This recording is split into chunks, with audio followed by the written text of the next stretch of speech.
திருவாரூர் அருகே குளத்தில் விழுந்த பசுமாடு ஒன்றை தீயணைப்பு படையினர் பொதுமக்கள் உதவியுடன் பத்திரமாக மீட்டனர். திருவாரூர் மாவட்டம் நன்னிலம் பகுதியில் உள்ள சர்க்கரை குளத்தெருவை சேர்ந்தவர் சுரேஷ்.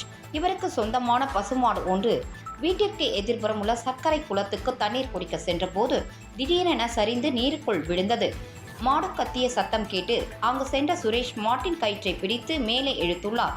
ஆனால் தண்ணீர் அதிகமாக இருந்ததால் மேலே வர முடியாமல் மாடு உயிருக்கு போராடி கொண்டிருந்தது. இதனால் சுரேஷ் செய்வதறியாமல் தவித்துக் கொண்டிருந்த நிலையில் அக்கம் பக்கத்தினர் தெரிவித்த தகவலின் பேரில் சம்பவ இடத்திற்கு விரைந்து வந்த நன்னிலம் தீயணைப்பு படையினர் பசுமாட்டை கயிற்றை கொண்டு கட்டி பொதுமக்கள் உதவியோடு மீட்டனர். இதனை அப்பகுதியை சேர்ந்தவர்கள் வீடியோவாக எடுத்து இணையதளத்தில் பதிவிட்டனர். இந்த காணொளி தற்போது சமூக வலைதளங்களில் வேகமாக பரவி வருகிறது.